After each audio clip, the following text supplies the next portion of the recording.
Hey everybody! Today we're going to be talking about the first type of double exposure. So in order to do this, you're going to need two images.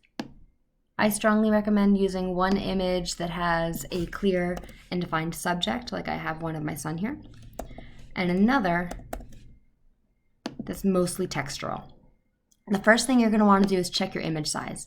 You can see that these images are pretty large. We're dealing with a 65-inch image and a 50-inch image, and that's just much too large for my computer to handle. So before doing anything else, we go to Image, Image Size, and resize it so your DPI is large, 300, but the largest dimension in inches is 20.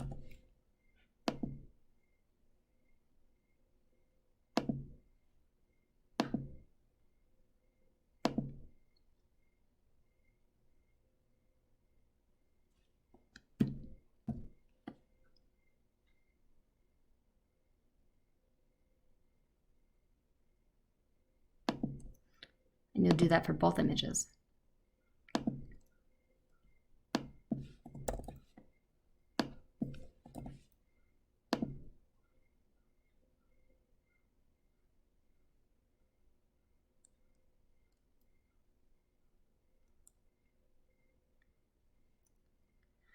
And the next thing you're going to want to do is combine these two images. So typically when you open up two images in Photoshop, you wind up seeing them both at the top bar, and you can only click on one at a time when that's the case. So if this is your view, if you're seeing something like this, what you're going to want to do is click on the title and just drag it away, and click on the title and drag it away so you can see both at the same time. To combine the images, either use your Move tool, which is your V, or grab your background and drag one image onto the other. And once they're combined, you can close the other file. You really don't need it. So now, if you eyeball this layer, you can see I have my one layer, Parker, and my second background layer. I might not want this to be my flat background layer, so I'm going to just click this to unlock it, and I'm going to rename it Texture. So we have our subject layer, we have our texture layer, and I'm going to add one more layer, which is just going to be a flat, simple background. So I'm going to grab, I guess, white is fine for now.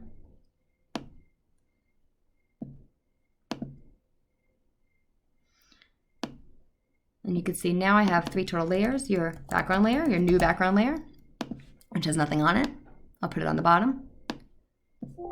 Excuse me. I'll put it on the bottom. Your subject layer and your texture layer. So what I want to do is I want to take this beautiful subject and I want to put this texture layer, the stars, inside of it. So what I'm going to do is I'm going to go on my texture layer and I'm going to add a layer mask. And then I'm going to go on my subject layer, which I kind of want to resize. Grab my crop tool.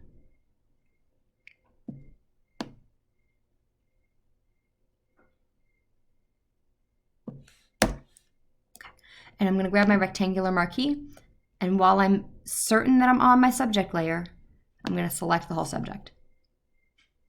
I'm going to copy it, edit, copy, or Control-C. And I'm going to hide it. I don't really need it anymore. I'm going to paste it inside this texture layer. So to do that, I click my layer mask to activate it. I know I'm on it because I see this frame. And I'm going to press Alt key, and while I'm holding Alt, I'm going to click inside the layer mask. Boom. It turned white because right now there's nothing on there. And since I copied my subject, now when I go Edit, Paste while inside the layer mask, you're going to see a very familiar subject. It's Parker. And when you look in the layer mask, it's black and white because black and white and shades of gray are the only colors that the layer mask uses. So if I click off of the layer mask, now you should see that the black is blocking the texture layer and the white is showing through to it.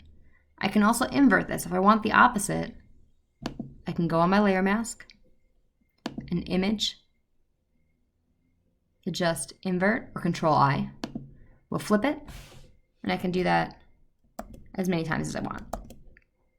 The only thing I really don't like though is it's not really filling up all of the space. So you can do a couple of different things. Right now both of these images are linked, so I can click this link to have a little bit more, some more options available. And if I want to resize the layer mask, I can press Ctrl T and resize it, for me holding Shift, so that it fits that frame. I can also scooch it around. I think I kind of like this. But I could also adjust the actual texture layer if I'm clicked on that, which could mean stretching it, making it smaller, or moving it around. I don't need all this excess space anymore, so I'm going to use my crop tool, C, and bring it in. And I have this weird proportional thing happening because I accidentally left my crop tool on 15 by 15. Press clear, and now I have all the options in the world. Boom. All right, so finishing touch time. I want to make sure I have as much contrast on Parker as possible. So you may remember that when you go to Image, Adjust, Levels, you can adjust the amount of gray and the amount of black and the amount of white in a picture. But I don't see the picture anymore, so what I want to adjust are the levels inside the layer mask. So while on it, you can press Ctrl L, and that will adjust the amount of gray or black that's in the layer mask. Now you probably don't want to do this zoomed in. You probably want to see what's happening. So instead, I'm still on the layer mask, but I can't really see zoomed into it. Ctrl L, or Image Adjust Levels. Move it right, move it left, move it until the image looks good.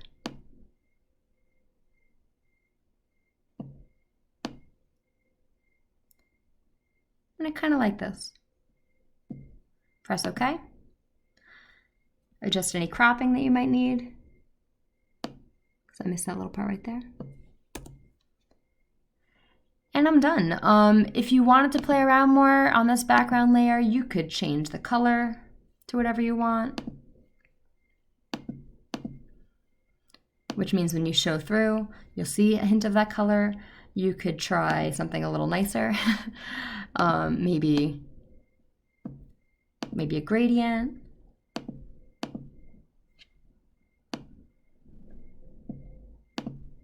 I like to take colors from the image itself.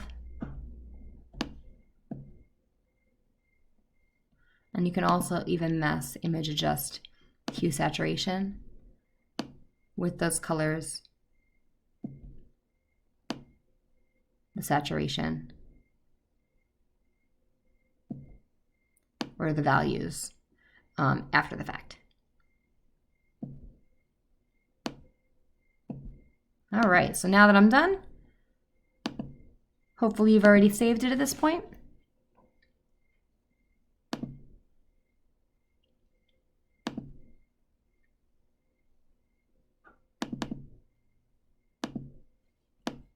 You write your name, double exposure,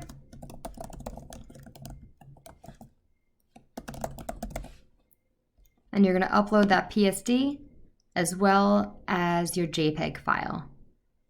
All right, that is technique number 1 for your double exposure. I hope this helped. Also, feel free to follow the directions that are attached in Google Classroom. Have a great day.